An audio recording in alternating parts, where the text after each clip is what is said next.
Welcome to Shitcoin TV, everyone. Today, we've got a very special guest dialing in from the United States of America, or San Francisco. That sounded a bit weird, didn't it, actually? We have Josh Ellithorpe, Senior Software Engineer at Coinbase, who's also going to have a chat to us today about CashShuffle too. Welcome, Josh. Oh, well, it's great to be on the show. Thanks so much for the introduction. Most of you probably know me as ZQuestZ online, and been around for some time now. Awesome. We'd love to just get a bit of an overview. It's like, tell us a bit more about, kind of your journey in crypto, like what you've been up to and kind of what led you to where you are today. Oh, absolutely. So I got into crypto about 2012 and was just really quiet about the crypto scene. I followed things, but I really didn't participate in the active conversations there. Then when a little bit later, around, I'd say about 2017, late 2016, I got a lot more active and was caring a lot more about how blockchains can scale, what features that are going to be needed. And I'm really a huge advocate of peer-to-peer cash and trying to make sure that people use crypto as money all over the world. Awesome. Well, I guess the first thing, it'd be really great just to get you both to touch on, I guess, privacy in Bitcoin as a whole. That'd be really good to kind of run through as a starting point. What are your thoughts on that? Yeah, we were talking about this before the show, and I was saying how, both Josh and I, we have worked at exchanges. Josh still works at Coinbase, and people who work at exchanges, engineers, we're really used to looking at block explorers because that's how you diagnose bugs. And you spend a lot of time in block explorers. So we know quite a bit about the privacy or lack of privacy in Bitcoin, but I don't think normal users do. So the reality is pseudo-anonymous transactions, they're great until there's anyone along that chain that can recognize you as a human being. And in the real world, there's KYC and there's identity systems that are going to require you to tell someone who you are in order to transact with them or do business with them. And the moment you do that and you send them a Bitcoin transaction, they know that at least that transaction is you. And they can see that chain of pseudo-anonymous transactions all the way back to the Genesis block. And they don't know exactly when you acquired those Bitcoins, but they can give you, you can get a lot of information by kind of looking at the block explorers, the amounts that are involved, and really get an idea of when they acquired that Bitcoin, what other transactions they did with their Bitcoins. And there really isn't a strong level of privacy for users from sophisticated block analysis. There's a lot of companies out there that specialize in looking at block explorers and trying to figure, and the transaction histories to figure out, whose coins belong to who. And that's really the source of a lot of the blacklists that exist online for coins that may have been in shady environments, whether that was coins that were confiscated from the Silk Road back in 2013. But there's a lot of data that is shared publicly to everyone that people just don't quite realize is happening. It's like the idea of you take your checkbook and you slam it against your window and show everybody every transaction you've ever made. It's really that level of lack of privacy when it comes to Bitcoin. And even if you're using new addresses every time, there's a lot of correlation when you spend addresses together or spend UTXOs together. So you may have an address and it might have a couple of UTXOs, and you're going to spend those together, or you're going to have a bunch of addresses and have a bunch of different inputs. And now it's really easy to associate that this address and this other address were from the same person and most likely from the same HD wallet that they're using. And it's pretty easy to do that analysis most of the time. Yeah, and when it comes to UTXOs and wallets, it's almost impossible to deal with it because if I want to get better privacy, then I would have to, if I send my coins from Coinbase to let's say my Celium wallet, then the only way I can have some privacy is if I label my UTXOs in my wallet as those were the ones I got from Coinbase, So then when I want to play on a casino, then I'll not send those coins, but some other coins, and the same the other way around. Because Coinbase, because it's in the US, is very sensitive to gambling, which is just, side effect of the US. And yeah, I don't think even I could do that. Yeah, I mean, it's really difficult. If you're getting coins from an exchange that have limitations on what you're allowed to do with those coins, it's definitely a risk. And there's, local jurisdictional law about, what you're allowed to do with these digital assets. And it's different from area to area. Some areas of the world let you do whatever you want with your Bitcoin, and they don't care if it's a gambling site or whatever it is. They just don't care. And then other jurisdictions are going to be regulating it far more heavily, whether that is taxation, accessibility to exchanges. There's a lot of restrictions that could go there, and it's really difficult. And the UTXOs aren't the only place that you lose your privacy. You lose your privacy when you use an SPV wallet and you issue Bloom filters to a full node. All of a sudden, you've just told that full node all the addresses you care about, and they can associate those addresses with you. Now, those Bloom filters are intentionally larger than your address set, but they still can get a lot of data out of that to figure out what is associated with you in general.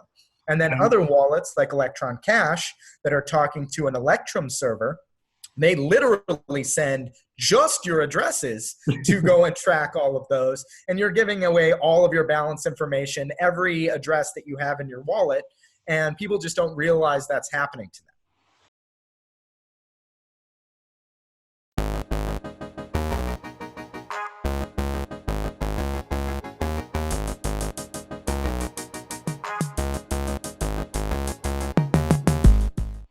Yeah, and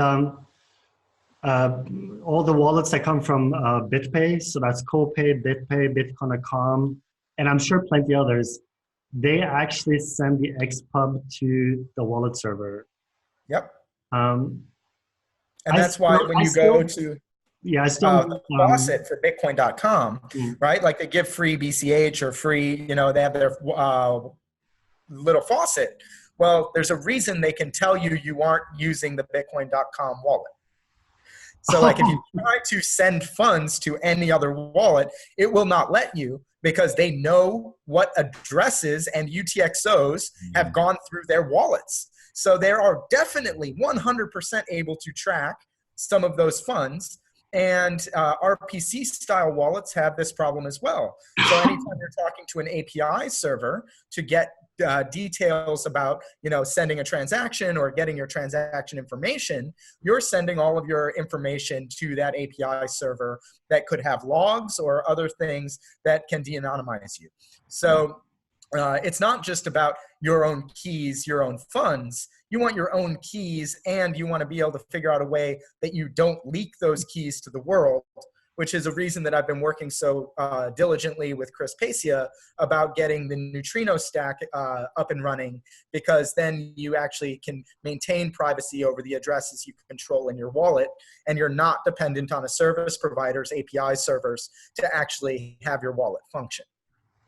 All right.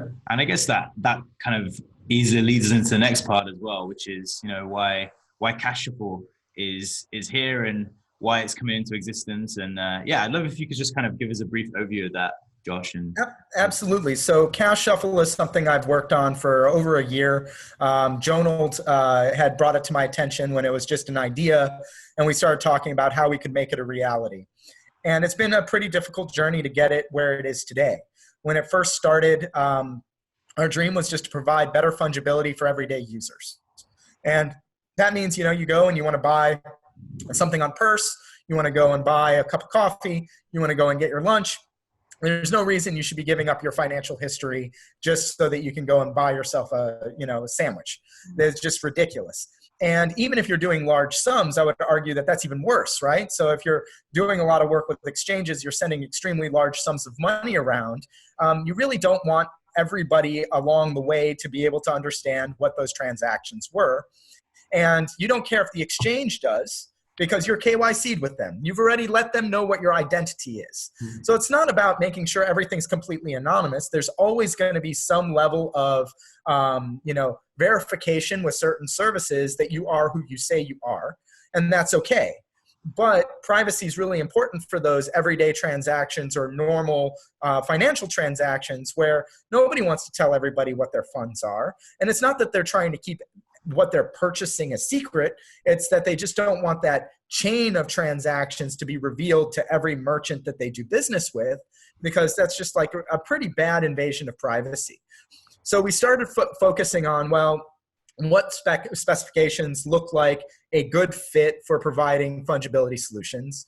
And we looked at the CoinShuffle paper, and we looked at, Mycelium Wallet actually had a very basic shuffle puff, which was based off of the CoinShuffle paper.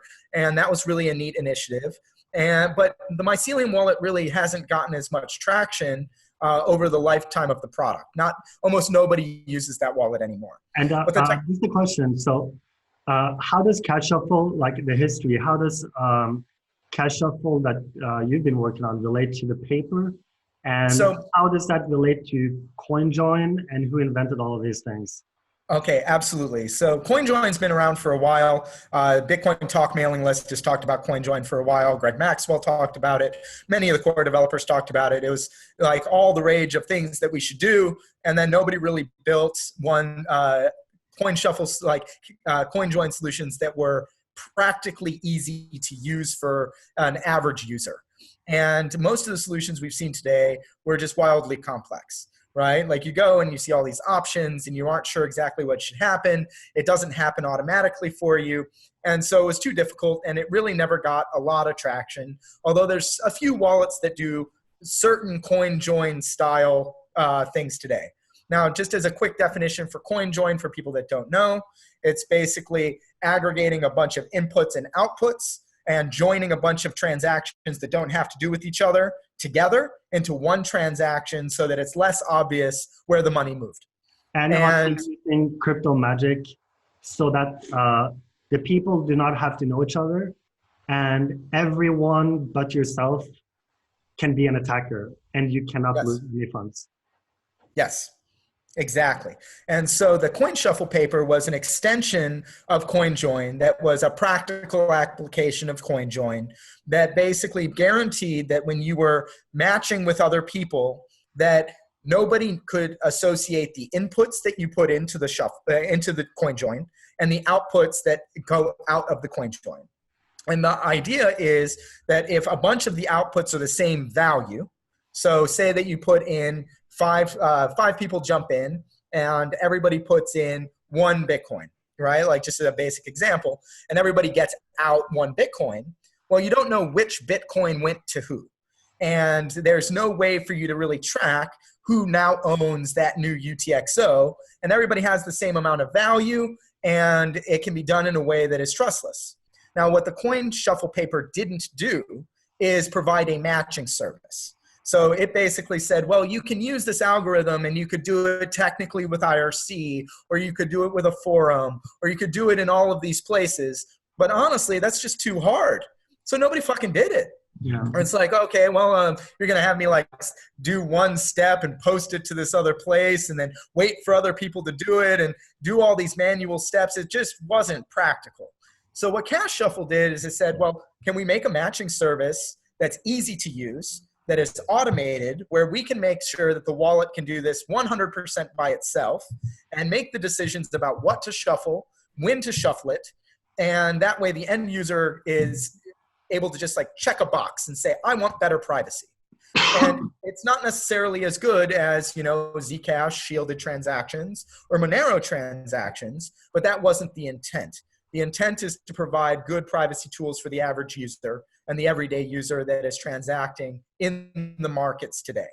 And the larger the set of people that are actively doing these CoinJoin transactions, or then the larger the pool is that you can do that shuffled transaction. So right now we have CashShuffle set for 5 users. 5 users pair together and they generate a CashShuffle transaction. But the servers actually support whatever size you really want. What? I thought I'd seen 6 players. So we've actually done tests up to like 20 players. Okay. And we know that it works fine as it scales up. It's Thank about God. having enough active participants at that moment in time because it's interactive. Mm. So as we get more wallets into the ecosystem and there are more people using this feature, the servers will be able to safely increase the anonymity provided or privacy provided and actually create larger CoinJoin transactions that are provide a better set of privacy tools. Right now, it provides good privacy, but ideally, we do want those pool sizes to be much larger. The larger the pool size, that while being able to find enough participants, the better. But the downside is if you don't have enough participants, you get no shuffles.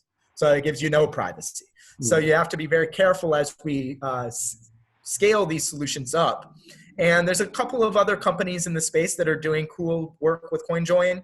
Wasabi Wallet, Nopra does good work. They are constantly looking at ways to do better privacy-oriented CoinJoin solutions.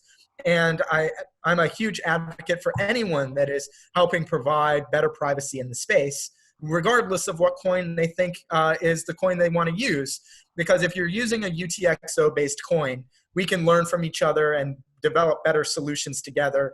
And in an open source world, we can port those solutions to the monetary networks that we're interested in supporting. Awesome. And I guess that kind of brings it to the next point. When you're thinking about how this is going to develop, I know you've been testing out CashShuffle with SideShift AI. So how's that been? And tell us more about that.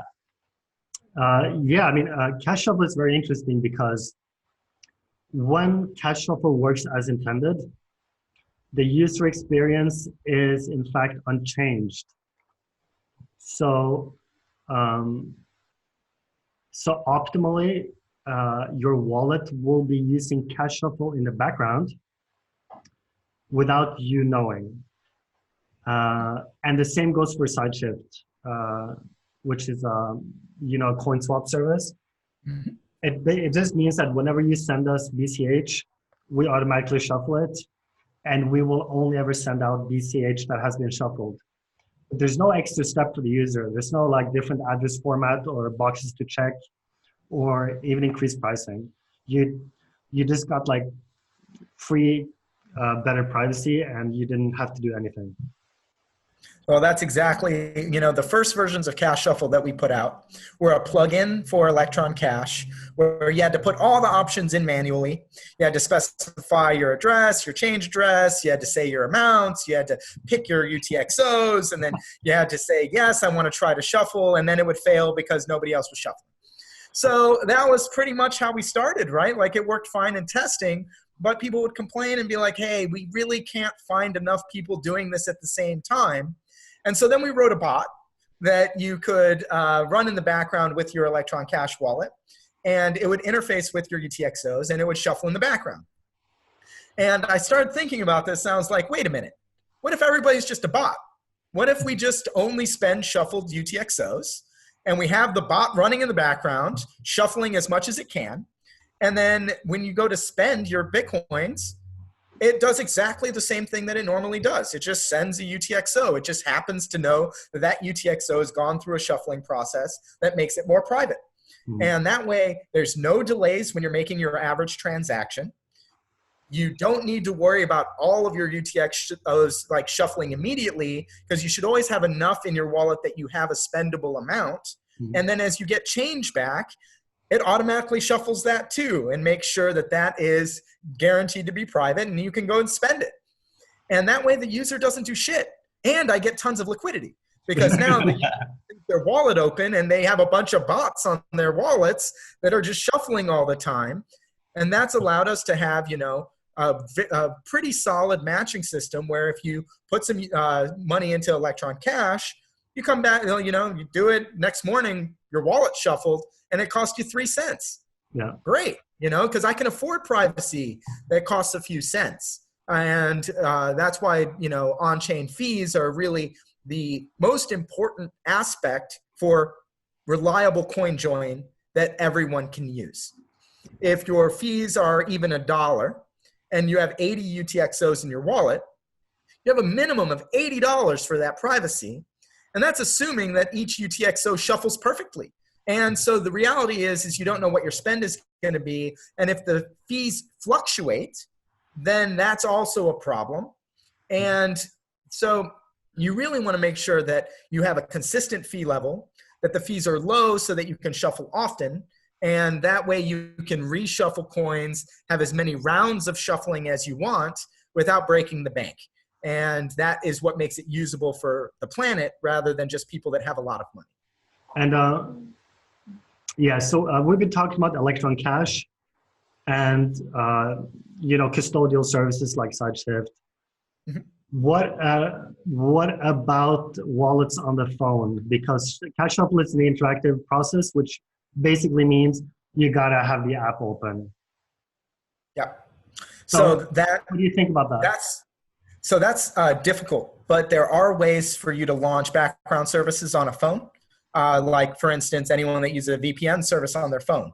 It launches as a background service and operates just fine in the background because it registers as a background service. Mm-hmm. So there are ways for us to make sure that your wallet can shuffle in the background, but you also want to make sure that you're not like constantly eating up network or constantly eating up CPU, because then there's battery life concerns. But there are ways that we can get it to shuffle in the background. There are also other proposals that people have put forth. We have a roadmap that will be going on the site soon. But for instance, you could think of it as you have a desktop wallet at home, and you fill that with a bunch of funds, and you give it an XPub to your mobile phone wallet. Now, when it's done shuffling your coins, it automatically is sending all those shuffled outputs to your phone. And if there's a way for the mobile phone to get an external XPub and only derive change addresses from that XPub, then when you go to spend that shuffled coin, your change will go to your desktop wallet that is shuffling in the background, and the process will repeat. And you actually aren't doing any shuffling on your phone. You're just shuffling to your desktop and then having the desktop send you clean UTXOs to your mobile wallet. And you have a way to do full shuffling operations without any of the shuffling happening within the mobile wallet. Now, we haven't seen those types of machine. What? It's like a Rube Goldberg machine. It is, but it works, and it only requires 2 hops. Right? I know, it's like this is what they're going to have to do with Zcash, because the phone is not able to produce a shielded transaction. There's too much number crunching. So the only current idea for Zcash shielded is to have your computer at home create the transactions and then tell you about it, which is not too bad in my opinion. It's not too bad, but it's too complex for most end users. Oh, yeah. You could think of a simplified wallet experience where you have your mobile phone and you click a button in your desktop wallet that says link mobile phone, and you just scan, and then all of a sudden it deals with the XPubs for you, and all you did was like link your mobile phone to a desktop wallet. Amazing. These are options. Now, there's currently an integration effort with the Bitcoin.com wallet as well as Badger Wallet. Badger Wallet being in the browser is beautiful for CashShuffle because people love to keep their browsers open. So I don't have the same problem with something like Badger that I do with some mobile tech. But we're trying to address these issues for the Bitcoin.com wallet, make sure that the experience there is really good. And we're really incentivized to help as much as we can because they have a very large installed user base. And that provides a lot of additional potential shufflers and higher liquidity for the shuffling services so that we can bump up the pool sizes and provide better privacy tools moving forward as more people adopt the technology. Got it. That kind of leads nicely to the next part as well. I mean, in terms of what's next for CashShuffle, where do you think things are going in the immediate future and a little more long term too? So immediate future is we've been writing a lot of spec documentation and trying to put together libraries for other developers to use. JavaScript was obviously the first target there, and we're in alpha on that library right now. It's definitely not done, but it is functional and it does work. But it definitely could use a little bit more love. So if there's any other JS devs that like CashShuffle that want to help us with that effort, that'd be great. but it is in workable form for people to start those integrations as we mature that library. I do have intention to start working on a Go version of that library as well, mainly because I work in Go, and the stuff I'm doing with BCHD and Neutrino is all in Go. So providing a high quality shuffling experience for the yet unreleased Neutrino wallet that Chris is working on is something that I want to do, but I don't have a timetable for. But it's really about all of these technologies working together. I have this vision, right? What your phone shouldn't care, your wallet shouldn't care about API servers or RPC servers. It should be able to connect to nodes all over the network. And that's what makes it censorship resistant, because if someone goes to a RPC server vendor and they're like, yeah, we need you to turn off your service, all those wallets are bricked. Now they can import their seed phrase somewhere else, but it's extremely inconvenient, and it sucks, and it's preventable. And then we want to make sure that your wallet isn't leaking the addresses that you care about, so that when you are doing activities over the network, you're not leaking that data.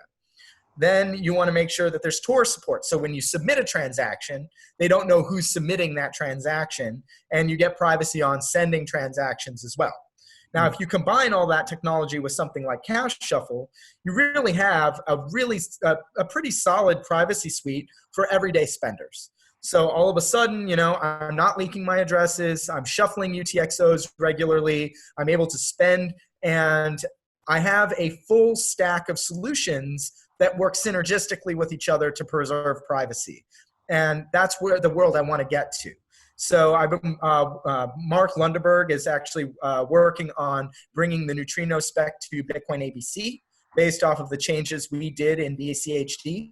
Chris Pacia did some amazing work to get all of that up and running for BCHD. And so hopefully, right now when you're using a Neutrino wallet, you only have, 10 nodes or so that you're talking to. But once we backport some of the work from Core that Jim Posen did, who is a friend, and we get the slight modifications to the spec that we did after we implemented it and realized that there was some holes that we saw implemented into ABC like we did for BCHD, all of a sudden your wallet has 800 nodes to talk to all over the world. That's the world that I want to see, because no one's turning my wallet off anymore. When do I get my hands on this wallet? So I'll send you the dev build for this wallet, and it is functional today. We have a beta up on Google Play. Yes. I've been holding off on promoting it too much yet, but for testers, I'll definitely send it to you. We're still working on some improved stuff around wallet recovery of the seed phrase. The derivation path is the same as Electron Cash. So you're still able to have access to your funds even if something weird happened with our, the beta. Yeah. But it's really around the additional bandwidth for using Neutrino. When your wallet birthday, when you created that seed, is too old, the syncing times are pretty nasty. So we're trying to figure out better ways for the wallet recovery piece, but the everyday wallet flow is actually working great. I actually use it as my full-time wallet now. And so let's see if I can, I'll blow a little bit of privacy because this is just a little bit. Not show your XPub. No XPub, but I can give you, I have a little, that's what the wallet looks like.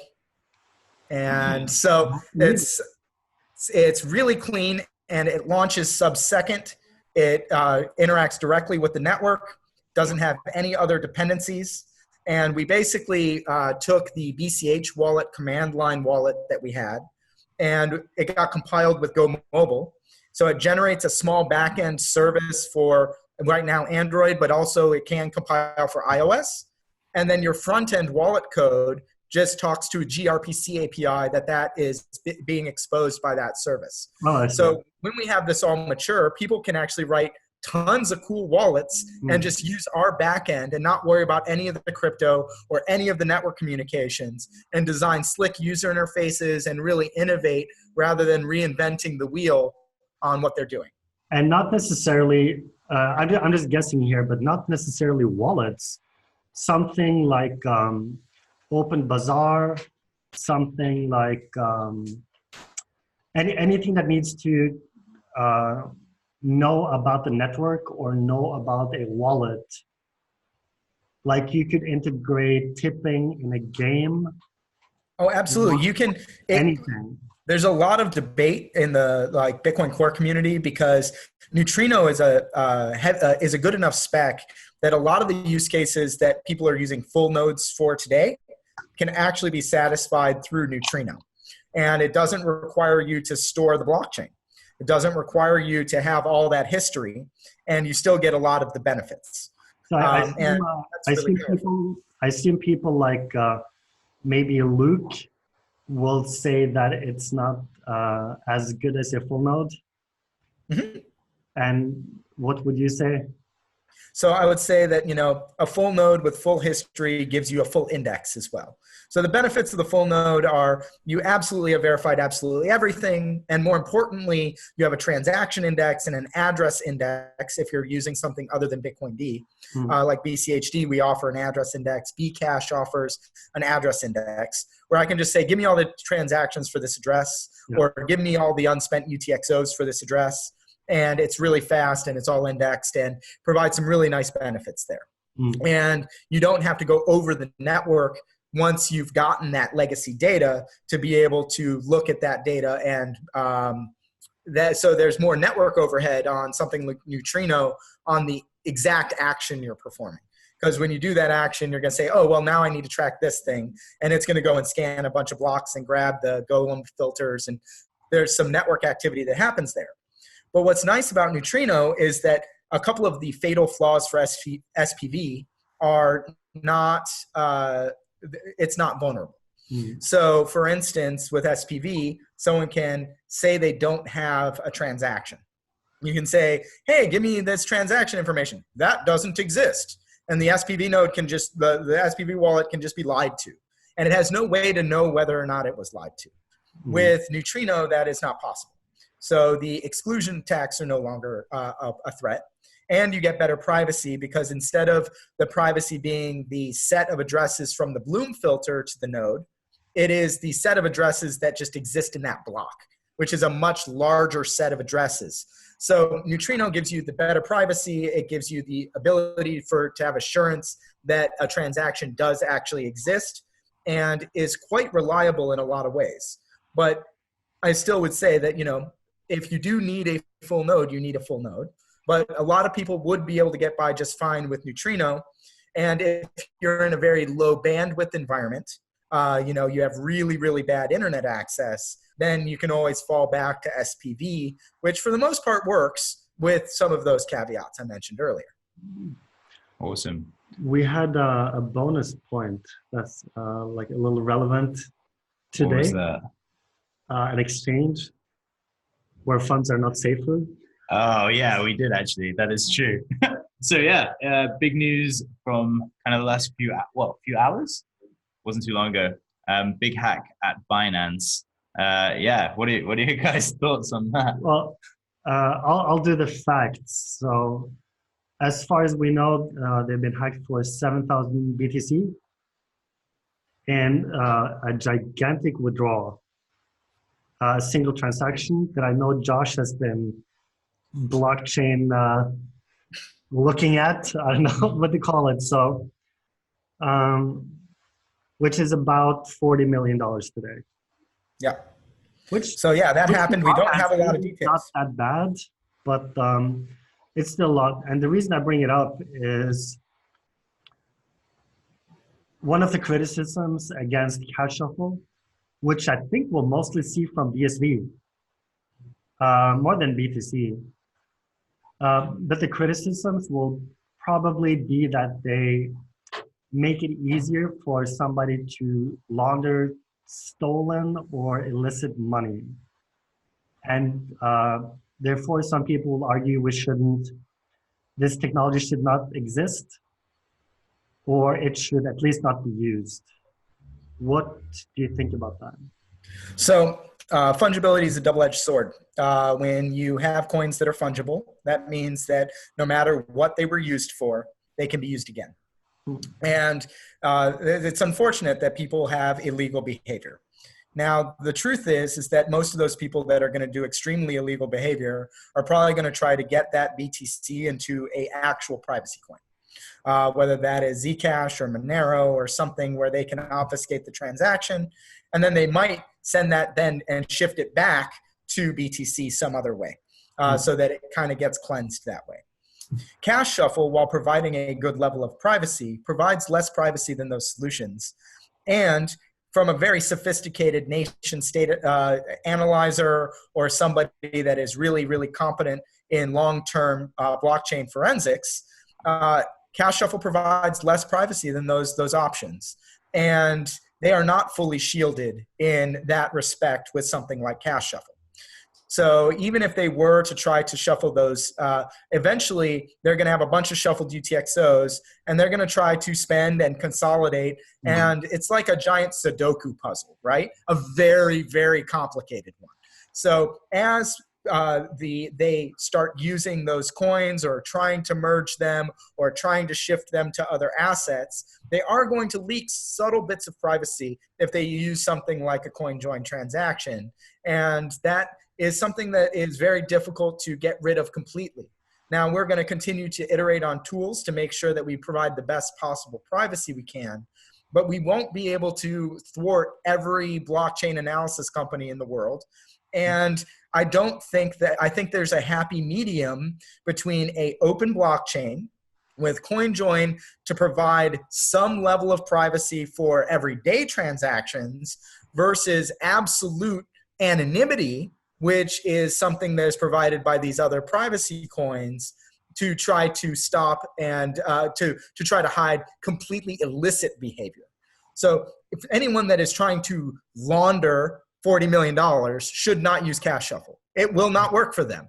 It isn't going to be good enough for that use case, and they shouldn't. And so I think we found a happy medium that gives the average user a lot more privacy. It makes sure merchants aren't able to follow your transaction trail, and it gives you the stuff that an everyday user needs, but it doesn't give you a completely anonymous coin that can never be tracked again. That's just not what it provides. And so I think a lot of these arguments are kind of straw man arguments. Oh, you provide some privacy tools, so you're trying to facilitate bad behavior. It's like, no, actually, we thought really hard about the type of privacy we're providing, and it wasn't intended for those types of behaviors. And a CoinJoin transaction is not money laundering. So a CoinJoin transaction is like everybody putting money on a table and then everybody grabbing how much they put on the table and not caring what bills they grabbed. Yeah. That's not money laundering. Money laundering is like actually hiding the movement of funds, which is not what CoinJoin does. So anybody that describes this as a laundering tool is just not being genuine or accurate as to what's actually occurring. And the level of privacy that we guarantee, while great for end users, is not something that is robust enough for someone that's trying to get away with, massive fraud, which I don't support. So I think that it's, just a bad argument for people that are arguing against CashShuffle to say that, oh, you're doing all this stuff. And it's like, no, actually, we're not really laundering. We're not providing a privacy tool that's good enough for those use cases, but we are providing a privacy tool that's good enough for you to make sure that, you have some level of privacy on top of this pseudo-anonymous, completely not private ledger. Got it. I mean, I think that kind of sums it up. I think it's definitely exciting times ahead. Have you got any final thoughts? I'm just really excited to see this, to see CashShuffle finally out in the public. I know you guys have been working. I mean, we have a chat on Telegram where testing it is discussed. And I didn't look at it for a week. There were like 5,000 unread messages from not many people. So the development has been extremely active. I know you guys have been working very hard on it. I've just been a tester and not even the best one. Well, the development has been great. What we found is as we progressed and we got closer, once we got background shuffling kind of working, people were like, wait a minute, you can make this easy enough for everybody to use? We want to help and get this over the finish line. And what we found is a lot of really amazing people stepped up to help us with specs, documentation, testing, a code review, a lot of testing on the server side. Kalen and Imaginary Username and a bunch of people were working really hard on making sure that Electron Cash release was absolutely polished. I focused on getting our security review. We got a full security audit from Kudelski Security to make sure that there was no malicious code. We were following the protocol the best we could, and that we were delivering what we said we were going to deliver. And we worked with Cameron on building a website for CashShuffle that we thought was approachable for everyday users. They could go there and understand the value and be able to install a wallet and be able to use it without being a technical user. And that's where I think we succeeded. Is it's not just for your average techie. It's not for your high-end user. Anyone can use this technology and get better privacy and have a better Bitcoin experience. Amazing. And Josh, so if you want to keep up with what you're doing, and what's the best way to keep up with ZQuestZ? Honestly, I'm really active on Telegram. I'm active on Twitter. Twitter's a bit of a cesspool, to be honest. I'm kind of sick of just the amount of just bad conversation that happens there, but I'm somewhat addicted. So you can always find me there. And if you know people in the community, they can generally find me. I'm also really active on GitHub. Definitely follow my GitHub. You'll be able to see what I'm working on at any given time, just based on my commit history, whether that's like Docker images for full nodes or some of the stuff that I'm doing for BCHD, or there's a bunch of stuff there. I usually just like kind of a extra man. I like to do lots of little things. So it's like I'll pick up a project and it's like, oh, you need a website. Let's get the website done. Oh, you need this or that. And I bounce around a lot, and I encourage people that have interesting ideas or interesting projects to reach out to me because I'm always looking for, the next thing. Amazing. And yeah, always remember, guys, to take a look as CashShuffle gets on SideShift AI as well. I'm excited for that. And yeah, thanks again, Josh. Really appreciate your time. It's been great chatting, and hope to have you on again very soon. Well, it was great. Thank you for having me, and you guys have a wonderful night. All right. See you later. All right. I hit the... Good stuff. Awesome.